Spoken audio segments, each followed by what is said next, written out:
అందరికీ నమస్కారం అండి. ఈరోజు కథ ఆనందరావుకి కొత్త ప్రదేశం అవ్వడం వలన నిద్ర రావడం లేదు.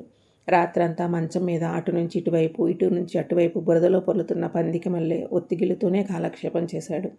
మధ్యలో మంచం మీద లేచి కూర్చుని నిద్రపోతున్న పిల్లల వంక, గురక పెడుతున్న భార్య వంక చూస్తూ నిట్టూర్చాడు. ఆ కాలనీలో అద్దెవాట తన భార్యకి అమితంగా నచ్చడం వల్ల యుద్ధ ప్రాతిపాదికతో కాపురాన్ని తక్షణం మార్చేశాడు అందులోనికి. పగలంతా కొత్త ఇంట్లో సామాన్లు సర్ది అలసి గురగపెడుతూ నిద్రపోసాగింది సుబ్బలక్ష్మి. ఆనందరావుకి మాత్రం అవస్థలు తప్పలేదు మరి. లేచి లైట్ వేసి వాల్ క్లాక్ వంక చూశాడు. 4:30 కావస్తోంది. కాసేపు వ్యాయామం చేస్తే బాగుండును అనిపించింది. కానీ రాత్రంతా నిద్ర లేకపోవడం వల్ల నీరసంగా ఉండడంతో బద్దకించేశాడు. చీపులతో వాకిలి ఊడుస్తున్న శబ్దాలు బయట నుంచి వినిపిస్తూ ఉంటే వీధి మేల్కొంది అనుకున్నాడు. కాసేపు అలాగే గడిపి తలుపు తీసుకుని అరుగు మీదకి వచ్చి కూర్చున్నాడు. వీధిలో నుంచి వెళ్ళిపోతున్న పేపర్ బాయ్ని పిలిచి పేపర్ ఒకటి కొనుక్కుని లైట్ వేసుకుని అరుగుల మీద చతికిలబడి చదువుకోసాగాడు. తెల్లవారుతుండగా ఇళ్లలో నుంచి పురుషపింగులు, బిందెలు, బాల్చీలు చేత పట్టుకుని బోరింగ్ దగ్గరికి రాసాగారు. ఆనందరావు వైపు విస్మయంగా చూస్తూ వాళ్లలో వాళ్ళు ఏదో మాట్లాడుకోసాగారు. పేపర్లో నుంచి మొహం పైకెత్తిన ఆనందరావు వాళ్ళ వైపు పరిశీలనలుగా కాసేపు చూసి మళ్ళీ పేపర్లో మొహాన్ని దూర్చేసుకున్నాడు. పురుషపింగులంతా బోరింగ్ దగ్గర కబుర్లాడుకోసాగారు. గురుడు కొత్తగా వచ్చినట్లుంది. అవును, నిన్నే దిగారు ఇంట్లో. అయితే మన వీధి సంగతి ఇంకా తెలిసినట్లుగా లేదు గురుడికి. తెలియకే కదా తీరికగా కూర్చుని పేపర్ చదువుకుంటున్నాడు. పాపం, పక్షి సరిగ్గా వచ్చి పడ్డాడు మన వీధిలోనికి. నేను వెళ్ళి మాట్లాడి వస్తాను. మీరంతా పని చూడండి ముందర. నువ్వు జారేయడానికి ఏదో నేపము. కుదరదు, వర్క్ ఈజ్ వర్షిప్. పేపర్ పక్కన పడేసి పరిసరాలను పరికించసాగాడు ఆనందరావు. ఆ వీధిలో మగవాళ్ళంతా చకచకా పనులు చేసుకుంటూ వెళ్ళిపోవడాన్ని గమనించాడు అతను. ఆడవాళ్ళు ఎవరు వీధిలో అస్సలు కనిపించడం లేదు. కొందరు మగవాళ్ళు బిందెలతోనూ బాల్చెలతోనూ ఇళ్లలోనికి నీళ్లు మోస్తున్నారు. మరికొందరు పాల ప్యాకెట్లు తెస్తున్నారు. ఇంకొందరు ఉతికిన బట్టలు మేడల మీదకి తీసుకువెళ్ళి ఆరబెడుతున్నారు. ఈలపాటలతోనూ కూని రాగాలతోనూ శ్రమే తమ జీవన సౌందర్యం అన్నంత ఉత్సాహంగా చేసుకుంటూ పోతున్నారు వాళ్ళంతా పనిని. అలాంటి పరిస్థితుల్లో తన ఒక్కడు వీధిలో కూర్చోవడం ఇబ్బంది అనిపించి ఇంట్లోకి వచ్చేశాడు ఆనందరావు. ఎప్పుడు లేచిందో కానీ సుబ్బలక్ష్మి వంటింట్లో కాఫీ కలపడంలో నిమగ్నమై ఉంది. పిల్లలు ఇద్దరు బాత్రూంలో బ్రష్ చేస్తున్నారు. సరిగ్గా అంతలోనే వచ్చింది ఎదురింటి ఆండాళ్ళమ్మగారు. ఏమయ్యా ఆనందు, మగవాళ్ళంతా చక్కగా పని చేసుకుంటూ పోతా ఉంటే నువ్వు ఒక్కడవే సోమరిపోతులాగా ఉండడం ఏమైనా బాగుందయ్యా? మా కాలనీకి ఎంత మర్యాద తక్కువో తెలిసినా నీ గురించి నలుగురు 4 రకాలుగా అనుకుంటూ ఉంటే వినివచ్చాను అంది ఆవిడ. ఆనందరావు అయోమయంగా చూశాడు ఆమె వైపు. మా ఆయన లుంగితో వీధిలోనికే వెళ్ళరు పిన్నిగారు. అలాంటిది నీళ్ల కోసం బోరు దగ్గరికి వెళ్ళడమే అంత అదృష్టం కూడానా నాకు? నా తిప్పలేవో నేనే పడతానులేండి. సుబ్బలక్ష్మి ముక్కు చీదుకుంటూ కళ్ళు ఒత్తుకుంది. అలాగంటే కుదరదమ్మాయి. మా కాలనీకి కొన్ని రూల్స్ ఉన్నాయి. అవి మీకు నచ్చినా నచ్చకపోయినా వాటిని తప్పగా పాటించవలసిందే స్థిరంగా చెప్పింది ఆండాళ్ళమ్మ.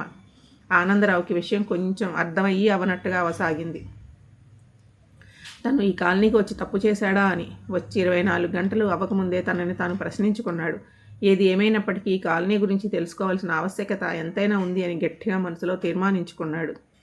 ఆ మరుసటి దినం తెల్లవారుజామున 4 కావస్తూ ఉండగా మెలకువ వచ్చింది ఆనందరావుకి. వాకిలి ఊడ్చే చీపుల శబ్దాలు వినడం గురించి మేల్కోగా ఉన్నాడు.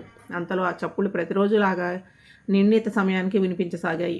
ఒక్క క్షణం కూడా ఆలస్యం చేయకుండా లేచి గదిలో లైట్ వేయకుండా తను ఎవరికీ కనబడకుండా వాళ్ళు తనకు కనిపించేలాగా కిటికీ దగ్గర కూర్చుని వీధిలోనికి చూడసాగాడు. మోకాళ్ళ వరకు లుంగీలు ఎగ్గట్టి పోలికలు దొరకకుండా ఉండడానికే కాబోలు తలలకు పాగాలు చుట్టి బరబరామంటూ వాకిలిని ఊడ్చేస్తున్నారు మగ పొంగవలు. బోరింగు దగ్గర బట్టలు ఉతికే కార్యక్రమాన్ని కొనసాగిస్తున్నారు ఇంకొందరు. వాళ్ళపై జాలి, ఆ వెంటనే కోపము కలిగాయి ఆనందరావుకి. ఇంతలో ఆండాళ్ళమ్మగారు లేచి చుట్టుపక్కల ఇల్లు తిరిగి 10 మంది దాకా ఆడాళ్ళను సమకూర్చుకొని అవి ఇవి మాట్లాడుకుంటూ మార్నింగ్ వాక్ అని బయలుదేరింది. ఆనందరావుకి వాళ్ళ దినచర్య అర్థమైపోయింది. ఆడాళ్ళు మార్నింగ్ వాకింగ్కి వెళ్ళి తిరిగి వచ్చేసరికి ఇంట్లో నీళ్లు పట్టేసి పాచి పనులు కళ్ళాపిళ్ళు పూర్తి చేసి వాళ్ళకి వేడివేడి కాఫీలు టీలు అందించడం మగ పొంగవల పని. స్వేచ్ఛలేని జీవులు, ఆడంగి వెదవులని తిట్టుకుంటూ వాళ్ళ గురించి ఆలోచిస్తూనే నిద్రలోకి జారిపోయాడు ఆనందరావు. శరీరాన్ని ఎవరో తట్టి కాదు కొట్టి లేపుతున్నట్లు అనిపిస్తే మేలుకో వచ్చింది అతడికి. ఎదురుగా ఆండాళ్ళమ్మ చేతిలో బాల్చీ పట్టుకుని నిల్చుంది. ఆనందు, ఇవాళ ఇంట్లోకి సరిపడే నీళ్ళని నువ్వు తెచ్చేదాకా నేను ఇక్కడే ఉంటాను అంది. అంతే, ఆనందరావుకి పై ప్రాణాలు పైనే పోయాయి. శూన్యంలోకి చూస్తూ వెర్రిగా ఉండిపోయాడు. లేనాయన, ఇవాళకి తప్పదు మరి, హెచ్చరించింది ఆండాళ్ళమ్మ. ఆనందరావుకి ఆ సమయాన కత్తిగాని దొరికి ఉంటే కస్తీరా ఆమెని పొడిచేసి ఉండేవాడు. మంచం మీద నుంచి అతి కష్టం మీద లేచి లుంగి బిగించి కట్టాడు. ఉక్రోషం లోపల నుంచి తన్నుకు వస్తుంటే తమాయించుకున్నాడు. ఇదిగో ఆండాళమ్మ, ఇప్పటిదాకా నేను అజాతశత్రువుని, ఇప్పుడే వారు బిగినైపోయింది. ఇప్పుడు నా ప్రత్యర్థివి నువ్వే. ప్రపంచ భార్యాబాధితుల సంఘం అంటూ ఏనాటికైనా ఒకటి పెట్టకపోతానా? నీతో తలపడకపోతానా? నీ అంతు చూడకపోతానా? ఇదే నా శపథం. లోపల పళ్ళు నూరుతూ అనుకున్నాడు, పైకి అనలేక. ఉసూరుమంటూ బాల్చీ తీసుకుని వీధిలోనికి నడిచాడు. కసాయితో కబేళాకి వెళ్తున్న గొర్రెలాగా ఉంది అతని పరిస్థితి. బోరింగ్ దగ్గర అప్పటికే 5-6 ఉన్నారు. అతడు తన బాల్చీని సీరియల్లో ఉంచి రాని నవ్వుని ముఖానికి పులుముకొని ఇకిలిచ్చాడు మిగతా వాళ్ళని చూసి. Hello, I'm Anandarao. కలెక్టరేట్లో సెక్షన్ సూపరింటెండెంట్గా పనిచేస్తున్నాను. ఈ కాలనీకి వచ్చి 2 రోజులు అవుతుంది. తనని తాను పరిచయం చేసుకున్నాడు మిగతా వారికి. వాళ్ళు కూడా ఆనందరావుని సాధారణంగా ఆహ్వానించారు. తమ పరిచయ కార్యక్రమాలు ప్రారంభించారు. ఆశ్చర్యచకితుడయ్యాడు ఆనందరావు. వాళ్ళంతా పెద్ద పెద్ద ఆఫీసర్సు, తనకన్నా మంచి హోదాలో ఉన్నారు. అలాంటి వారి పరిస్థితి ఇలా చూసి దిగులు వేసింది అతనికి. భారంగా నిట్టూర్చాడు. నీళ్లు తేవడం ఆనందరావు దినచర్యలో భాగమైపోయింది. ఒకరోజు సెలవు పెట్టేసి తన బతుకు గురించి పునరాలోచించసాగాడు. ఎలా ఉండేవాడు, ఎలా అయిపోయాడు తను. తృప్తిగా నవ్వుకుని ఎంతకాలం అయ్యిందో. ఎంతో గారాభంగా పెరిగాడు తను. అమ్మ నాన్న తనని మహారాజులాగా పెంచారు. అలాంటి తన బతుకు బిందెలు బోరింగ్ పాలైపోయింది. మధ్యలో ఈ ఆండాళం ఒక్కరితే తన ప్రాణానికి. ఏ జన్మనాటి శత్రుత్వమో ఈ జన్మలో ఆండాళమ్మ రూపంలో తనని పట్టి పీడిస్తోంది. మంచం మీద వెలికిలా పడుకుని ఆలోచిస్తున్నాడు. ఇంతలో సుబ్బలక్ష్మి ఆ గదిలోకి వచ్చింది. అయ్యో, అలా ఉన్నారు ఏమిటండి, తలనొప్పిగా ఉందా? మంచం మీద కూర్చుంటూ అడిగింది సుబ్బలక్ష్మి. కాదని తల అడ్డంగా ఊపి ముభావంగా ఉండిపోయాడు ఆనందరావు. ఏం చెప్పాలో తెలియదు మరి. ఈ కాలనీకి తీసుకొచ్చి కాపురాన్ని మార్చిన పెళ్ళాన్ని చూస్తుంటే ఒళ్ళి మండిపోతుంది అతనికి. ఏమండి, గారాలిపోతూ పిలిచింది. ఎదురింటి అప్పారావు లేడు? ఎందుకు లేడు? ఉండేసొచ్చాడు కదా. ఇంటి పని అంతా అతనే చేసుకుపోతాడటండి, చెప్పింది సుబ్బలక్ష్మి ఉత్సాహంగా. అలాగా, కాస్త కోపంగా అన్నాడు. పక్కింటి పాపారావు అయితే వంట కూడా అతనే చేసేస్తాడటండి. భార్య చెబుతున్నది వింటూ ఉంటే ఒళ్ళు మండిపోతుంది ఆనందరావుకి. వెనకింటి వెంకట్రావు అయితే చీరల దగ్గర నుంచి లంగాల దాకా అతనే ఉతికేసి ఇస్త్రీలు కూడా చేసి పెడతాడటండి. ఆనందరావుకి నెక్స్ట్ సీన్ ఏమిటో చూచాయిగా అర్థమవసాగింది. లోపల నుంచి కోపం తన్నుకు వస్తోంది. ఏమండి, ఈ కాలనీలో ఈ మనుషులు ఎంత మంచివారో కదండి. మీరు కూడా రేపటి నుంచి. ఆమె మాట ఇంకా పూర్తి చేయకముందరే ఆనందరావు ఆవేశంతో ఊగిపోయాడు. చంపేస్తాను, నువ్వు ఇంకో మాట అన్నావంటే చంపేస్తానే అని అరిచాడు గట్టిగా. భర్తలో ఎప్పుడూ కూడా అంత కోపం చూసి ఉండని సుబ్బలక్ష్మి భయంతో వంటింట్లోనికి పారిపోయింది. కాలుగాలిన పిల్లిలాగా ఆనందరావు అటు ఇటు పచారులు చేస్తూ తిరగసాగాడు, ఆలోచిస్తూ. లాభం లేదు, ఏదో ఒకటి చేయకపోతే లాభం లేదు. పరిస్థితి విషమించక ముందరే ఏదో ఒకటి చేయాలి. తీవ్రంగా ఆలోచించగా అతడి మెదడులో ఒక కార్యక్రమం రూపుదిద్దుకుంది. దాంతో కొంచెం స్థిమితపడ్డాడు.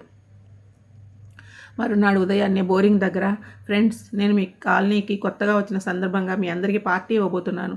సాయంత్రం 5 హోటల్ సుధాకి వచ్చేయండి. మన వాళ్ళందరికీ నా పిలుపుగా కూడా చెప్పండి. ఎవరూ మిస్ కాకూడదు, అందరూ తప్పక రావాలి అని చెప్పాడు గట్టిగా. అనుకున్నట్టుగానే హోటల్ సుధా రెస్టారెంట్లో అందరూ కలుసుకున్నారు. ఎవరికి ఏం కావాలో అడిగి మరీ ఆర్డర్ ఇచ్చాడు ఆనందరావు. వాళ్లతో అబీబీ మాట్లాడుకుంటూ బాతాకానీలో పడ్డాడు. ఈ ఆడంగి వెదలలో రెవల్యూషన్ తేవాలి. అందుకోసమే తను ఈ పార్టీ అరేంజ్ చేశాడు. ఖర్చుకు వెనకాడకుండా. ఆండాలమ్మ, నీ కాలనీలో నీకు వ్యతిరేక వర్గాన్ని తయారు చేయబోతున్నాను. నా తడాకా ఏమిటో నీకు త్వరలోనే చూపిస్తాను స్వాగతంలో అనుకున్నాడు ఆనందరావు. ఫ్రెండ్స్, పార్టీకి విచ్చేసిన మీ అందరికీ నా శుభాకాంక్షలు. మనమంతా సోదరులం. మంచి ఉద్యోగ హోదాలో ఉన్నటువంటి మిమ్మల్ని అందరినీ చూస్తూ ఉంటే నాకు ఎంతో గర్వకారణంగా ఉంది. కానీ ఒక్క విషయంలో మాత్రం అవమానంగా ఉంది. మీరంతా సహృదయంతో అర్థం చేసుకుంటారని ఆశిస్తున్నాను. మనమంతా భార్యకి విధేయులుగా ఉండడం ఎందుకు? మనపై ఆండాళమ్మ గారి పెత్తనం ఎందుకు? మనలో తిరుగుబాటు ధోరణి రావాలి. మనలో మెతకతనం పనికిరాదు. రేపు ఉదయం మీరంతా ఉమ్మడిగా బోరింగ్ దగ్గర నీళ్ళకి రావడం మానేయాలి. దాంతో ఆడవాళ్ళందరూ తమ పనులు తామే చచ్చినట్టు చేసుకుంటారు. కాబట్టి కామ్రేడ్స్, నాతో మీరంతా సహకరిస్తారని ఆశిస్తున్నాను అని ముగించాడు ఆనందరావు ఆవేశంగా. చప్పట్లతో హాలు అంతా మారుమోగిపోతుందని ఆశించాడు. కానీ నిరాశ ఎదురయ్యింది. ఎటువంటి రెస్పాన్స్ కనిపించలేదు ఎవరిలోనూ. ఇంతలో ఒక ఆయన లేచి, ఆనందరావు గారు, మన కాలనీకి కొత్త కావడం వల్ల అతనికి విషయ పరిజ్ఞానం ఏమాత్రం కూడా లేదనిపిస్తోంది. భార్యల మాట వినొద్దు అని అతను చెప్పడం ఏమీ బాగాలేదు. ఉదాహరణకు నన్నే తీసుకోండి. నాది పెద్ద కుటుంబం. తమ్ముళ్ళు చెల్లాయిలతో అమ్మా నాన్నలను సైతం నేనే పోషించాల్సి వచ్చేది. నా భార్య సలహాతో వాళ్ళందరినీ వదిలేసి వేరే కాపురం పెట్టాను. 2 ఏళ్లలో 2 ఫ్లాట్లు కాకుండా నా భార్యకి నగానట్రా కూడా చేయించాను. అదే నా కుటుంబ సభ్యులందరినీ చూసుకుంటూ ఉంటే ఇలాంటి ఆర్థికపరమైన అభివృద్ధి ఉండేదా? మరొక ఆయన లేచి చెప్పసాగాడు.